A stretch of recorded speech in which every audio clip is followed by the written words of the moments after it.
फतुल कदीर के अंदर किताबुस सलात बाबुल जनाइज़ फस्लुन फिस सलात अलल मय्यत, और इमाम वाक़दी ने किताबुल मगाज़ी ग़ज़वा मौता के अंदर इस रवायत को नकल फरमाया। बड़ी तवील रवायत है, मैं अरबी इबारत छोड़ रहा हूँ वक़्त की। किताबुल मगाज़ी के अंदर इस हदीस को रवायत करते हैं कि जब मकाम मौता में सहाबा और कुफ़ार के दरमियान जंग शुरू हुई तो नबी अलैहिस्सलातु वस्सलाम मस्जिद नबवी में मिंबर पर जलवा फरोज़ थे। उस वक़्त आपके सामने मुल्क शाम के तमाम हिजाबात उठा दिए गए।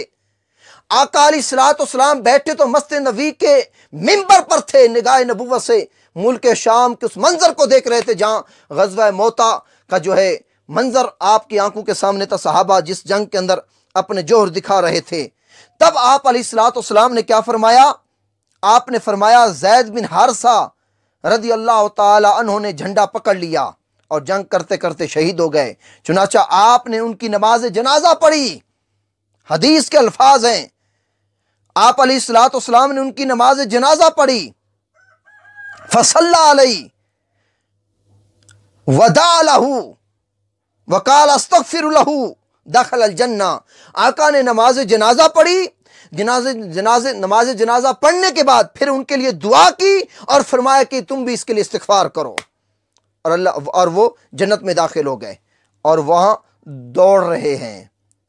फिर फरमाया अब जाफर बिन अबी तालिब रज़ी अल्लाह ताला ने झंडा पकड़ लिया और लड़ते लड़ते शहीद हो गए। आप अलैहिस्सलातु वस्सलाम ने हज़रत जाफर का जिक्र करके फसल्ला अलैहि रसूलुल्लाह वदा लहू वकाल अस्तगफिरु, आका ने ज़ैद बिन हारिसा के लिए जो अमल किया था हज़रत जाफर के लिए भी वो अमल किया। जनाजा पढ़ाने के बाद दुआ की और फरमाए कि तुम भी इसके लिए इस्तिग़फ़ार करो। दाखिल अल जन्ना, वो जन्नत में दाखिल हो गया है और वहाँ अपने दो परों से जहाँ चाहते हैं उड़ रहे हैं। तो इस रवायत से ये मालूम हुआ जंगे मौता के अंदर जो सहाबा शहीद हुए, हज़रत ज़ैद बिन हारिसा, हज़रत जाफ़र बिन अबी तालिब रज़ी अल्लाह ताला अन्हुमा, उनकी आका सल्लल्लाहु अलैहि वदा लहू वक़ाल अस्तग़फिरु, आका ने नमाज जनाजा भी पढ़ाई और उनके लिए दुआ भी फरमाई और सहाबा ने इस्तिग़फ़ार भी किया, उनकी बख्शिश की दुआ भी फरमाई। ये आका अलैहिस्सलातु वस्सलाम का अमल मुबारक मैं दोस्तों आपके सामने रख रहा हूँ। और हज़रत नाफ़े फरमाते हैं अल जोहर नक्की के अंदर, और इमाम बेकी ने सुनन के अंदर बाब अस्सलात अल कब्र के अंदर इस रवायत को नकल फरमाया कि हज़रत इब्न उमर, हज़रत अब्दुल्लाह इब्न उमर रज़ी अल्लाह ताला अन्हु के हवाले से इज़िंतहा इलल जनाज़ा व कुस्सुल्ली अलैहि वदा वंसरफ़ वलम युइदिस सलात। हज़रत नाफ़े फरमाते हैं कि उनके वालिद हज़रत अब्दुल्लाह बिन उमर रज़ी अल्लाह ताला अन्हुमा जब नमाज जनाजा के लिए आते और नमाज पढ़ी जा चुकी होती तो क्या करते? तो मैयत के लिए दुआ करते और वापस हो जाते, दोबारा नमाज नहीं पढ़वाते थे। ये हज़रत अब्दुल्लाह बिन उमर रज़ी अल्लाह ताला अन्हु का अमल आपको बता रहा हूँ, सहाबा का अमल बता रहा हूँ। हज़रत अली मुर्तज़ा का अमल बताया, हज़रत अब्दुल्लाह इब्न सलाम का अमल बताया, हज़रत अब्दुल्लाह इब्न अब्बास रज़ी अल्लाह ताला अन्हु का अमल बताया, हज़रत उमर फारूक रज़ी अल्लाह ताला अन्हु का अमल बताया, खुद ताजदार कायनात सल्लल्लाहु अलैहि वसल्लम का अमल मुबारक बता रहा हूँ। इससे ज़्यादा आपको क्या सबूत चाहिए ये कहने वाले कि बताओ जनाजे की दुआ कहाँ लिखी है? इतनी मैं इबारत, इतनी हदीस, इतने हवाले आपके सामने रख रहा हूँ। अगर आपके कानों पर पर्दे लगे हैं, दिल पर मोहर लगी है, इसमें मेरा तो कसूर नहीं कि आपको कुरान और हदीस की समझ नहीं लग रही।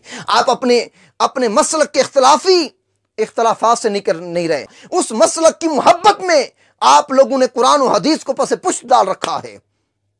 अपने मसलक की मोहब्बत में आपने हदीस पाक का इनकार करना शुरू कर दिया कि लोग क्या कहेंगे। पहले तो हम कहते थे जनाजे के बाद दुआ नहीं, अब अगर मांगेंगे तो लोग क्या कहेंगे, पहले नहीं मांगते थे आज मांग रहे। तो लिहाजा दोस्तों होश के नाखुन लो, दो रंगी छोड़ दे, यक रंग हो जा, सरासर मोम या फिर संग हो जा। बहुत से लोगों को ऐसे देखा है जो जनाजे के बाद माहौल के मुताबिक चलते हैं। जहां दुआ मांगनी हो वहां दुआ मांगते हैं, जहां दुआ नहीं मांगनी वहां दुआ नहीं मांगते। ये दो रंगी छोड़ दे, यक रंग हो जा, सरासर मोम या फिर संग हो जा। अगली हदीस पाक जो दुआ बाद नमाज जनाजा के हवाले से है, उस हदीस पाक को ये मेरे हाथों में सुनन इब्न माजा है, इसके अंदर ये हदीस पाक दर्ज है।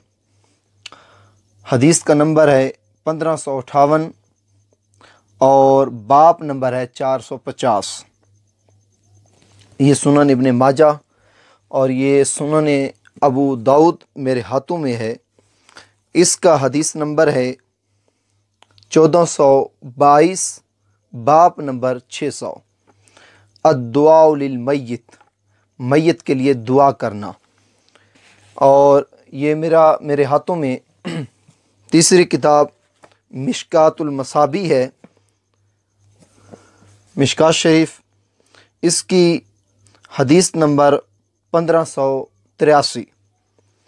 अब हदीस पाक क्या है वो मैं आपके सामने रखना चाहता हूँ।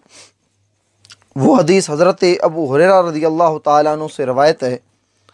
हज़रत अबू हुरैरा रज़ियल्लाहु ताला अन्हु फरमाते हैं कि ताजदार कायनात सल्लल्लाहु ताला अलैहि वसल्लम ने इरशाद फरमाया, मैंने नबी अलैहिस्सलाम को ये फरमाते हुए सुना, यक़ूल इज़ा सल्लैतुम अलल मय्यिति फ़ग़सिलू लहु दुआ। नबी अलैहिस्सलाम ने इरशाद फरमाया, जब तुम किसी जनाजे की नमाज पढ़ लो तो उसके लिए खुलूस दिल के साथ दुआ करो। अब ये हदीस पाक है कि नबी अलैहिस्सलाम ने ख़ुद हुक्म दिया कि जब तुम मैयत पर नमाज जनाजा पढ़ चुको तो उसके लिए खुलूस दिल के साथ दुआ करो। बाज़ हमारे नादान दोस्त ये समझते हैं इस दुआ से मकसद आका अलैहिस्सलाम के फरमाने का ये था कि वो जो दुआ तीसरी तकबीर के अंदर मैयत के लिए की जाती है, ये इस दुआ की तरफ इशारा था। तो मैं उन दोस्तों से मेरी ये गुजारिश है, तो अब इस हदीस पाक का मकसद क्या है? ये जो नबी अलैहिस्सलाम ने इरशाद फरमाया कि जब तुम नमाज जनाजा पढ़ चुको तो मैयत के लिए खुलूस दिल के साथ दुआ करो। अब इसकी थोड़ी मैं आपको माना और तशरी इसका समझाना चाहता हूँ। ये जो नबी अलैहिस्सलाम ने इरशाद फरमाया इज़ा सल्लैतुम, ये शर्त है, फ़ग़सिलू लहू, ये उसकी जज़ा है। और शर्त और जज़ा में गैरियत होती है। शर्त और चीज़ होती है, जज़ा और चीज़ होती है, दोनों के अंदर गैरियत होती है। पहले इस माना से ये मालूम हो गया नमाज पढ़ना और चीज़ है, दुआ मांगना फ़ख़लिसू लहु दुआ, ये जुमला और चीज़ है। नमाज एक अलहदा अमल है और मैयत के लिए खुलूस दिल के साथ दुआ मांगना ये और अमल है। सल्लैतुम माजी का सीगा है, यानी जब तुम पढ़ चुको।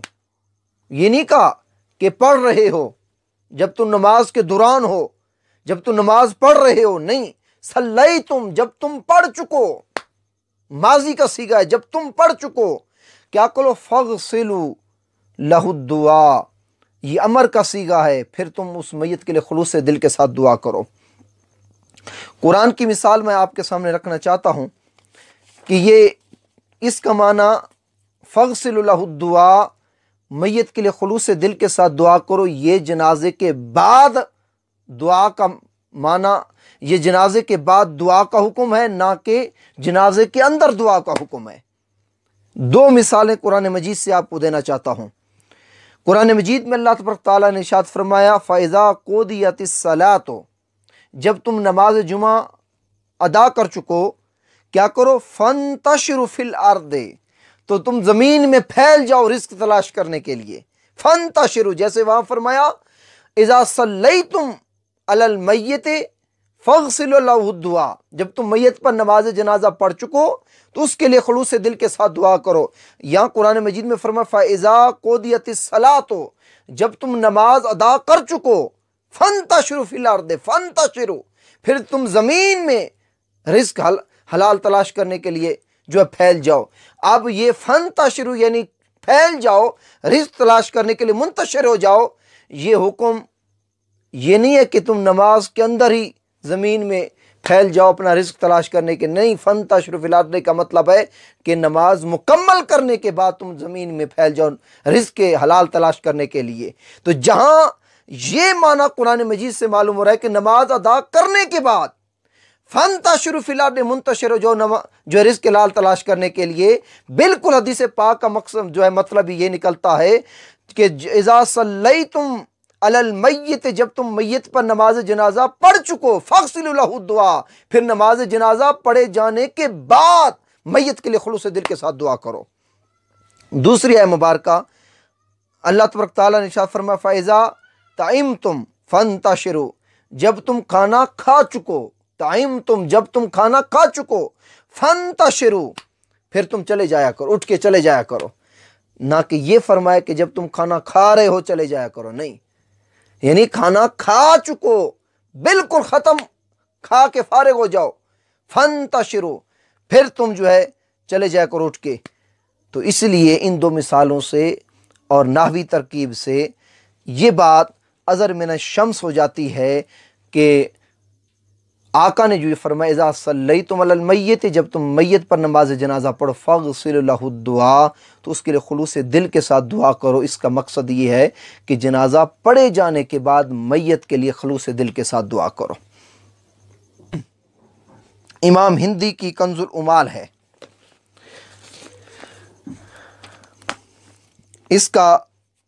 इसकी हदीस नंबर, इमाम हिंदी की कंजुल उमाल की जो रवायत आपके सामने मैं पेश कर रहा हूँ, इसका नंबर ये है 42,168, 42,168 हदीस का नंबर है। नबी अलैहिस्सलाम ने शाह फरमाया इज़ा हदरतुमुल मय्यता, जब तुम मैयत के पास जाओ, हाजिर हो जाओ, फ़क़ूलू सुब्हान रब्बिका रब्बिल इज़्ज़ति अम्मा यसिफ़ून व सलामुन अलल मुरसलीन वल्हम्दुलिल्लाहि रब्बिल आलमीन। यानी जब तुम मैयत के पास जाओ, जनाजे से पहले या जनाजे के बाद, ये मुतलक फरमाया, ये नहीं फरमाया कि जनाजे से पहले, मुतलक फरमाया इज़ा हदरतुमुल मय्यता फ़क़ूलू, जब तुम मैयत के पास जाओ, मैयत के पास चल के जाओ, जब तुम मैयत के पास हाजिर हो जाओ तो ये जुमला अपनी ज़बान से कहा करो। तो ये भी इशारा है कि नबी सल्लल्लाहु अलैहि वसल्लम ने ये दुआ सिखाई, जब तुम मैयत के पास जाओ, सुब्हान रब्बिका रब्बिल इज़्ज़ति अम्मा यसिफ़ून व सलामुन अलल मुरसलीन वल्हम्दुलिल्लाहि रब्बिल आलमीन। और अगली हदीस पाक, उसका नंबर है 42,848, 42,848।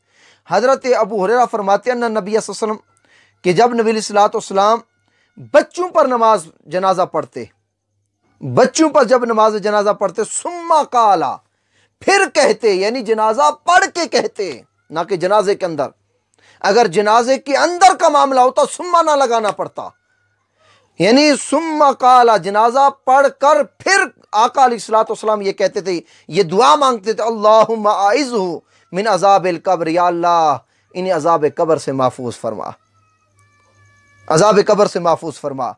तो ये दुआ करना हज़रत अबू हुरैरा रज़ियल्लाहु ताला अन्हु की रवायत से मालूम होता है कि नबी अलैहिस्सलातु वस्सलाम खुद भी जनाजे के बाद दुआ किया करते थे।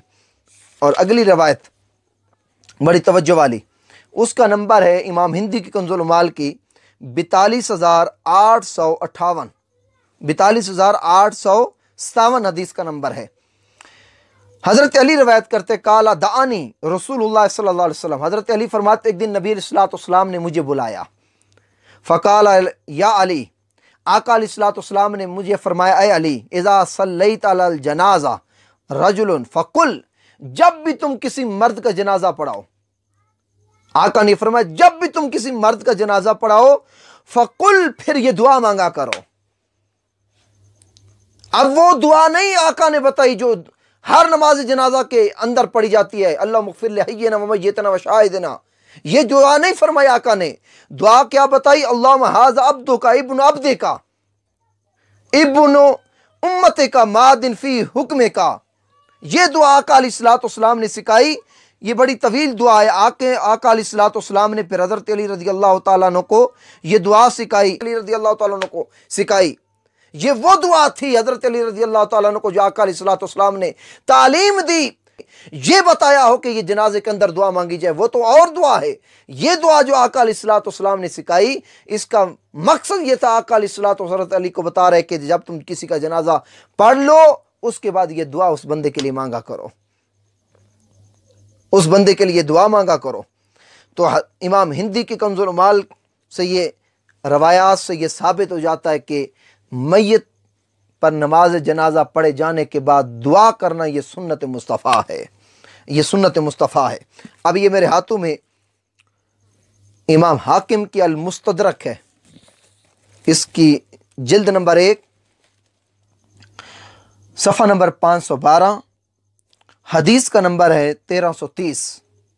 हज़रत अब्दुल्ला इब्न अबी औफ़ा रज़ियल्लाहु ताला अन्हु की बेटी का विसाल हुआ। सुम्मा सल्ला अलैहा फ़क़ब्बर अलैहि अरबान, आपने अपनी बेटी के जनाजे की इमामत खुद की, उसके नमाज जनाजा पढ़ाया और 4 तकबीरात कहीं। 4 तकबीरात कहने के बाद, सलाम फेरने के बाद, सुम्मा काम बाद राबिया, सलाम फेरने के बाद चौथी तकबीर के बाद, कदर मा बैन तकबीरतैन, 2 तकबीरों की मिकदार, 2 तकबीरों की मिकदार ठहरे रहे। यस्तगफिर लहा व यदऊ, और अपनी बेटी के लिए अल्लाह की बारगाह में इस्तिग़फ़ार करते रहे, बख्शिश की दुआ करते रहे और उसके लिए दुआएं मांगते रहे। और क्या कहा कि वकाला काना रसूलुल्लाह सल्लल्लाहु अलैहि वसल्लम यसनहा कज़ा, ये जो मैंने अमल किया कि मय्यत पर जनाजा पढ़ने के बाद ये जो मैंने इस्तिग़फ़ार किया और दुआ की, मैंने अपने आका अलैहिस्सलातु वस्सलाम को इस तरह करते हुए देखा है। आका अलैहिस्सलातु वस्सलाम को इस तरह करते हुए देखा है। तो ये इमाम हाकिम के अल-मुस्तदरक से हवाला था। इसका हवाला अगला जो हवाला देने लगा हूँ वो अनवर शाह कश्मीरी का है, अल्लामा अनवर शाह कश्मीरी साहब का अनवारुल बारी से, उनकी शरह बुखारी जो अनवारुल बारी है, जिल्द नंबर 19, हज़रत तला बिन बरा रज़ी अल्लाह तआला अन्हु के हवाले से ज़िक्र करते हुए फरमाते हैं, जब आका अलैहिस्सलातु वस्सलाम ने उनका जनाजा पढ़ाया और जनाजे के बाद दुआ की, उसके आगे वो उनकी इबारत में लफ्ज़ भी लफ्ज़ आपको सुनाना चाहता हूँ। वो फरमाते हैं इस हदीस का पर तबसरा करते हुए, हमारे जनाजे के बाद, यहाँ जनाजे के बाद आप फरमाते हैं अल्लामा अनवर शाह कश्मीरी साहब, हाथ उठाकर दुआ मांगने का जिक्र है, जिसका हमारे सल्फी भाई और नजदी भाई इनकार करते हैं। ये मैं नहीं कह रहा, अल्लामा अनवर शाह कश्मीरी साहब कह रहे हैं। उठाकर देखो अनवारुल बारी शरह सही बुखारी जिल्द 19। वो फरमाते हैं हमारे यहाँ जनाजे के बाद हाथ उठाकर दुआ मांगने का जिक्र है। जनाजे के बाद हमारे यहाँ, आप फरमाते हैं हमारे यहाँ सल्फी भाई नजदी भाई इसका इनकार करते हैं जनाजे के बाद दुआ मांगने का, और उसको बिद्दत कहते हैं। और सारे नजद हियाज में, यानी मक्का मदीना में, अरब इलाकों में नमाजों के बाद इज्तिमाई दुआ को मौकूफ कर दिया गया, रोक दिया गया है, मौकूफ हो गई है। भला जिस अमर का सबूत खुद नबी अलैहिस्सलातु वस्सलाम से हुआ हो वो भी कभी बिदअत हो सकती है? यह अनवर शाह कश्मीरी साहब का फतवा है। वो फरमाते हैं जनाजे के बाद दुआ मांगना सुन्नत मुस्तफ़ा है, ना कि बिद्दत है। बिद्दत कहने वालों को ज़रा तवज्जो करनी चाहिए, जो अमल नबी से साबित है भला वो भी बिद्दत हो सकता है।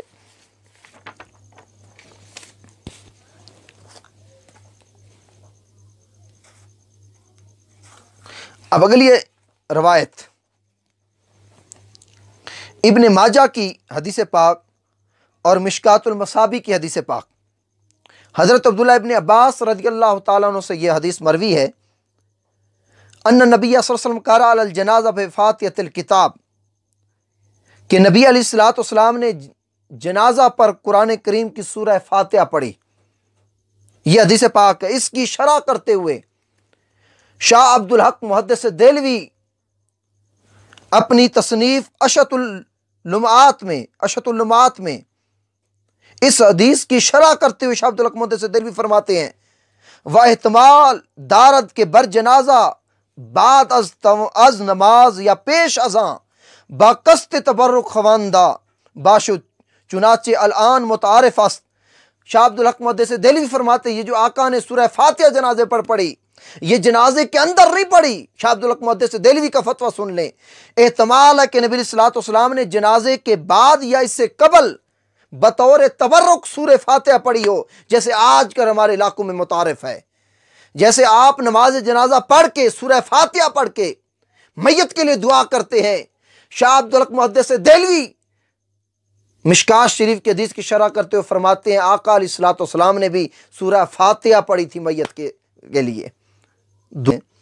कि फ़िक़्ह हनफी की रूह से वो जो जनाजे के बाद दुआ को मकरूह कहा गया है और कहा गया कि दुआ न मांगी जाए, उसकी 2 वजूहात हैं जो फ़ुक़हा कराम ने लिखी। एक वजह यह है कि बिल्कुल जनाजा जैसे पढ़ाया सफ़ के अंदर खड़े होकर उस हैयत में न पढ़ाया दुआ की जाए कि कहीं आने वाला ये वहम न करे कि लोग नमाज जनाजा पढ़ रहे हैं अभी तक, उस दूर से देखने वाला गुमान न करे।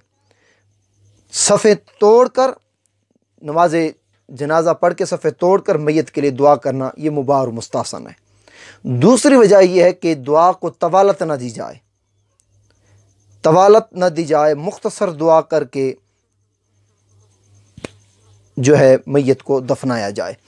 अब मेरे पास ये 3 फतावाजात हैं। फतावा फरीदिया, उलमा देवबंद का ये फतवा है, फतावा फरीदिया, इसका सफ़ा नंबर 298। उसके अंदर सवाल पूछा गया, बाद अज नमाज जनाजा बहैयत इज्तिमा दुआ करदन, इज्तिमाई सूरत में दुआ करना नमाज जनाजा के बाद कैसा है? आप फरमाते हैं बाद अज कसर सफ़ूफ़ जायज़ अस, हाँ एक सूरत में जायज़ है कि सफ़ों को तोड़ कर मैयत के लिए दुआ की जाए तो वो नमाज जनाजा जायज़ है, और नमाज जनाजा के बाद दुआ जायज़ है। ये फतावा फरीदिया का जो है फतवा है। और फतावा मज़ाहिरुल उलूम फतावा खलीलिया के नाम से जो मशहूर है, उसकी जिल्द अव्वल, उसका सफ़ा नंबर 125, इन्होंने बहुत बड़ी बात की। उसका मैं मुख्तसर खुलासा आपके सामने रखना चाहता हूँ। उनसे सवाल पूछा गया, बाद सलाम नमाज जनाजा दुआ करना अच्छा है या नहीं? पहला ये सवाल पूछा गया, अच्छा है कि नहीं? 125 नंबर सफ़े पर आपने जवाब दिया, बाद सलाम भी नमाज जनाजा में दुआ पढ़ना अच्छा है, अच्छा है। फिर दूसरा सवाल, नमाज जनाजा दुआ मांगना उसके बाद जायज़ है या नहीं? यहाँ उन्होंने फिर बायस की और बिलाखिर उन्होंने ये वजूहात बयान की कि सफ़ों के अंदर खड़े होकर दुआ न मांगी जाए और दुआ को तवालत न दी जाए। यह हकानिया है, उसकी जिल्द नंबर 3 है, सफ़ा नंबर 451 है। वो फरमाते हैं कि मैयत के लिए उसके पसमानदगान, मैयत के लिए उसके पसमानदगान जब सिद्क़े नीयत से दुआ करें तो उसका फ़ायदा यकीनन मैयत को पहुँचता है। और आगे चलकर लिखते हैं कि दुआ की जाए सफ़ें तोड़ दी गई हैं, दुआ की जाए कि सफ़ें तोड़ दी गई हों तो बात अज़ कसर सफ़ूफ़ इश्तिबा ना रहने और किसी इत्माम ना होने की वजह से दुआ करने में कोई हर्ज नहीं। और नमाज जनाजा का दुआ को जुज़ ना बनाया जाए, और कौन जुज़ मानता है? तो इनके फतावा जा से भी इस बात का इल्म हो गया कि जनाजे के बाद दुआ मांगना ये बेहतरीन अमल है। इस गुफ्तगू के बयान करने का मकसद फ़कत ये था कि आप तक एक मैं मैसेज पहुँचाऊँ। दुआ बाद नमाज जनाजा ना फ़र्ज़ है ना वाजिब है, ये सुन्नत और मुस्तहब और मुबाह अमल है, लिहाजा इसके अंदर इतनी आप जर तादिल न करें। ये कुरान और हदीस और अमल सहाबा से साबित शुदा अमल है। क्या होता है, मैयत के लिए आप जनाजे के लिए लेट करते हैं, किसी ने कहीं से आना होता है, उसके लिए मैयत को घंटों घंटों रातों रात पूरी मैयत को रखा जाता है। वहाँ अगर कुछ नहीं होता तो चंद मिनट के लिए अगर मैयत के लिए सिद्क़े दिल से दुआ की जाए तो मैं समझता हूँ इसके अंदर कोई हर्ज नहीं। अपनी इना से निकल कर मैयत के बारे में सोचें। अल्लाह तबारक तआला हम सबको दीन इस्लाम पर चलने वाला बनाए। मेरी इस पूरी गुफ्तगू से अगर किसी की दिल आज़ारी हुई हो, मैं माज़रत चाहता हूँ। वस्सलाम वरहमतुल्लाहि वबरकातुहू।